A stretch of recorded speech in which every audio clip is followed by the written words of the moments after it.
وہ یہ عبداللہ بن حذافہ کا، جو فقہ کی اعتبار سے بڑا اہم ہے۔ عبداللہ بن حذافہ کو رسول اللہ صلی اللہ علیہ وسلم نے ایک لشکر کا امیر متعین کیا اور فلاں علاقے کی طرف بھیجا اور کہا چلے جاؤ، اور لشکریوں کو حکم دیا کہ اس کی اطاعت کرنا، امیر کی اطاعت کرنا۔ یہ جتنی بھی احادیث ہے نا، اس کو آج آپ نے سمجھنا، امیر کی، ادارے کے سربراہ کی اطاعت کرنا، بڑے کی اطاعت کرنا، فرما برداری کرنا، پیروی کرنا، مسجد کا ادارہ ہے امام کی اطاعت کرنا، حکومت کا ادارہ ہے جو بڑا اس کی اطاعت کرنا، اسکول ہے پرنسپل کی اطاعت کرنا، وغیرہ وغیرہ وغیرہ، یہ سارے جو عہدے ہیں اس حدیث کے تحت آتے ہیں۔ رسول اللہ صلی اللہ علیہ وسلم نے ایک چھوٹا سا لشکر ترتیب دیا عبداللہ بن حذافہ کی قیادت میں، اور کہہ رہے ہیں اس کی اطاعت کرنا، یہ تمہارا امیر ہے۔ امیر سے مراد ہر جگہ امیر المومنین نہیں ہوتا، مدیر ہوتا ہے، مدیر ادارہ، مدیر مکتب، یعنی اس خاص اسپیسیفک جو ادارہ ہے یا انسٹیٹیوشن ہے اس کا جو بڑا ہے، اس کی اطاعت بھی ہے، لیکن کیسی ہے، کتنی ہے، کیا ہونی چاہیے، وہ اس حدیث سے واضح ہوتی ہے۔ حضرت عبداللہ بن حذافہ سہمی کو غصہ آ گیا، وہ لشکر میں ہیں، چل رہے ہیں، غصہ آیا، انہوں نے کہا آگ کے الاؤ کو جلاؤ، آگ کا الاؤ جلا دیا گیا، لشکریوں نے اطاعت کی، آگ کا الاؤ جلاؤ۔ جب اچھی طرح جل گیا تو کہنے لگے اس کے اندر کود جاؤ، اس آگ کے اندر چھلانگ لگا لو۔ تو وہ اصحاب رسول کہ جنہوں نے رسول اللہ صلی اللہ علیہ وسلم سے برسوں یہ بات بار بار سنی تھی کہ امیر کی اطاعت ہونی چاہیے، امیر کی اطاعت ہونی چاہیے، وہ اس آگ میں چھلانگ لگانے کے لیے تیار ہو گئے، اور وہ چھلانگ لگانے لگے تھے، دیگر صحابہ کے گروہ نے ان کو پکڑ لیا اور کیا کرتے ہو، اس آگ سے بچنے کے لیے کلمہ پڑا تھا، اس آگ میں دنیا میں کود جاتے ہو۔ رسول اللہ کے حکم کا یہ مطلب نہیں ہے، رسول اللہ کے حکم کی یہ ٹرانسلیشن نہیں ہے، اور مقدمہ رسول اللہ صلی اللہ علیہ وسلم کے پاس جو گیا وہ پہلے سن لیجئے، پھر آپ کو قانون بتاتا ہوں۔ رسول اللہ صلی اللہ علیہ وسلم کے پاس یہ بات پہنچی تو رسول اللہ صلی اللہ علیہ وسلم نے کہا اللہ کی قسم اگر وہ اس آگ میں کود جاتے تو کبھی آگ سے باہر نہ آتے۔ لا طاعت لمخلوق فی معصیت الخالق، مخلوق کی اطاعت ہونی چاہیے، جب وہ امیر ہو، جب وہ مدیر ہو، جب وہ امام ہو، جب وہ پرنسپل ہو، جب وہ والد ہو، جب وہ شوہر ہو، ہر ایک کی اطاعت ہونی چاہیے۔ کہاں تک؟ لا طاعت لمخلوق فی معصیت الخالق، وہاں تک جب تک وہ نیکی کا حکم دے، جب تک وہ نیکی کا حکم دے، جو ہی وہ کسی غلط کام کا، خلاف شریعت کام کا، برائی کا حکم دے، چاہے تیرا باپ ہی کیوں نہ ہو، قرآن کی آیت ہے، ان کو اف تک نہیں کہنا، لیکن اگر وہ شرک کا حکم دیں تو ان کی اطاعت نہیں کرنی۔ رسول اللہ کے بعد اطاعت کے سب سے بڑے حقدار خلفائے راشدین ہیں، اور ان کے بعد اطاعت کے سب سے بڑے حقدار والدین ہیں، اور عورت کے لیے اطاعت کا سب سے بڑا حقدار ان کے بعد شوہر ہے۔ کہاں تک اطاعت کرنی ہے؟ صرف تب تک کرنی ہے جب تک وہ نیکی کا حکم دیتے رہیں۔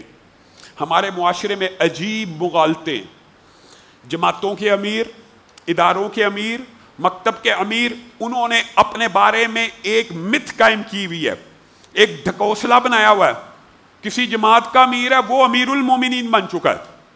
جماعتوں کے امیر بھی ولاۃ الامور کی طرح نہیں ہیں، ولاۃ الامور کی طرح بھی نہیں ہیں کہ ان کی عمارت سے نکل جائے تو بندہ مسلم جماعت سے باہر ہو جائے۔ آج کل یہ جو مغالطے دیے جاتے ہیں یہ مغالطے ہیں۔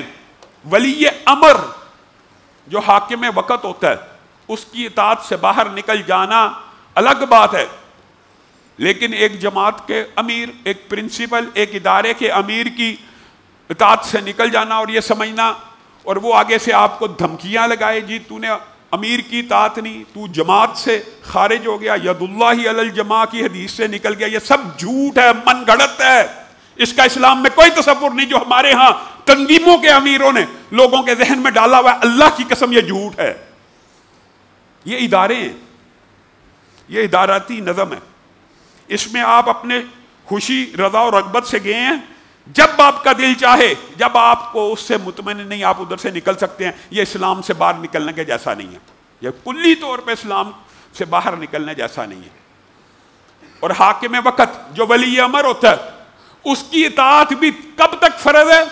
جب تک وہ نیکی کا حکم دیتا رہے اس کی بات ماننا فرض ہے، فرض ہے، فرض۔ کیسے؟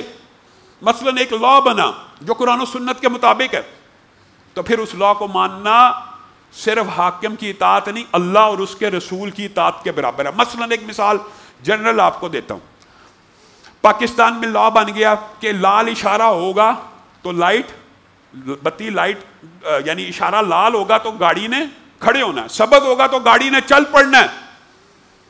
اس میں کوئی خلاف شریعت بات ہے؟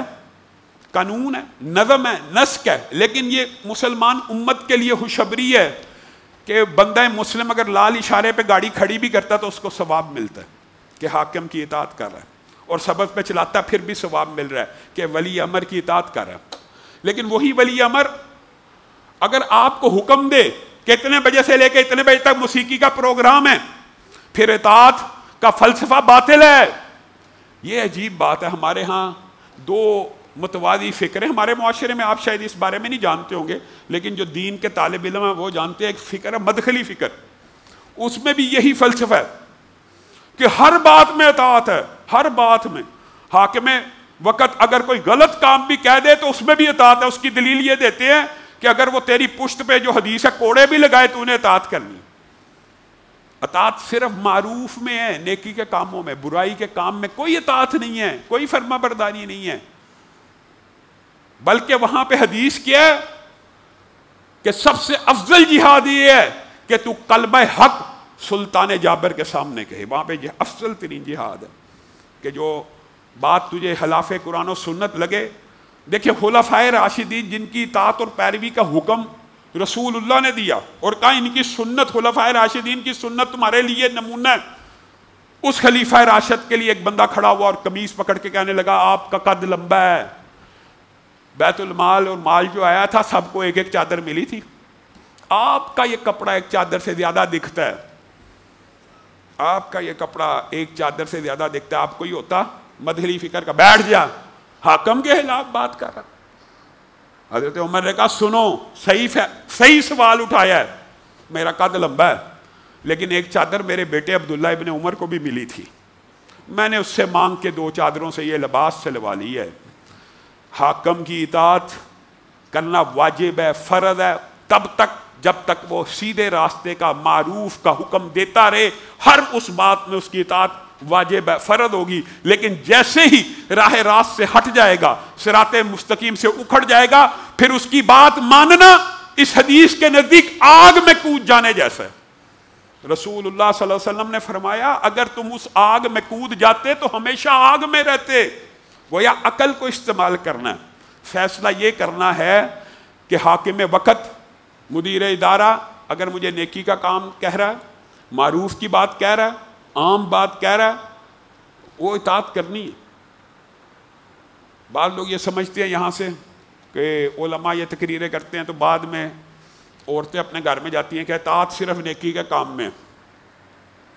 آپ نے مجھ سے پانی مانگا ہے، پانی میں نے نہیں دینا، اطاعت یہ پانی دینے میں بھی شامل ہے، یہ بات یاد رکھیے، معروف میں یہ بات شامل ہے، اور پانی پلانا بھی نیکی ہی کا کام ہے۔ تو اگر خامند مانگے یا والدین مانگیں تو اس میں اطاعت کرنی ہے اور تابعداری کرنی ہے۔ بعد میں کئی مرتبہ رمضان میں 1-2 مرتبہ لیکچر دیا، بعد میں خامدوں کے میسیج آتے ہیں علامہ صاحب آپ نے لیکچر دیا، اب بیویاں ہماری بات ہی نہیں ماننی، کہ اطاعت صرف نیکی کے کام میں، یہ سارے کام اطاعت میں ہیں۔ اور یہاں پہ یہ جو فلسفہ بعض علماء نے پھیلایا ہوا یہ بھی عجیب ہے، یہ جی بہو کے لیے فرض ہی نہیں ہے ساس کی خدمت کرنا، انا للہ و انا الیہ راجعون۔ خامن سارا دن کما رہا ہے پورے گھر کے لیے، اور اگر وہ اپنی بیوی کی ڈیوٹی یہ معروف ہے، معروف سے مراد ایک معنی وہی ہے ثواب کا کام، اور دوسرا معنی عموم، روایت، عرف بھی ہے معروف سے۔ اگر ایک خامن اپنی بیوی کی یہ ڈیوٹی لگا کے جاتا ہے تو نے میری والدہ کو جب کھانا کھانے لگے 1 پلیٹ سالن ان کو بھی ساتھ دے دی، 1 روٹی ان کے لیے بھی بنا لی، یہ بھی معروف کا حکم ہے۔ اور کسی بہو بیٹی کو یہ اجازت نہیں ہے وہ یہ کہ میری ذمہ داری نہیں ہے، ملازمہ رکھ کے دے۔ اگر خامد کی پسلی ہو تو اس کو ملازمہ رکھ کے دینی چاہیے، لیکن اگر اس کے پاس گنجائش نہیں تو پھر عورت کے اوپر فرض ہے، یہ بھی اطاعت کے اندر شامل ہے۔ تو گویا اس بات کو بھی اتنا لینینٹ نہیں لینا چاہیے کہ اطاعت صرف نیکی کے کام میں، جو نماز کا کہے گا، روزے کا کہے گا، وہ تو اللہ کا حکم ہے۔ معروف میں اطاعت یہی ہے کہ وہ احکامات جس میں آپ حاکم وقت کے ساتھ، مدیر ادارہ کے ساتھ، والدین کے ساتھ تعاون کر کے معاشرتی عرف کے اندر ان کا ہاتھ بٹا سکیں۔ اللہ رب العزت جو کہا گیا، جو سنا گیا، اس کو سمجھنے کی توفیق عنایت فرمائے۔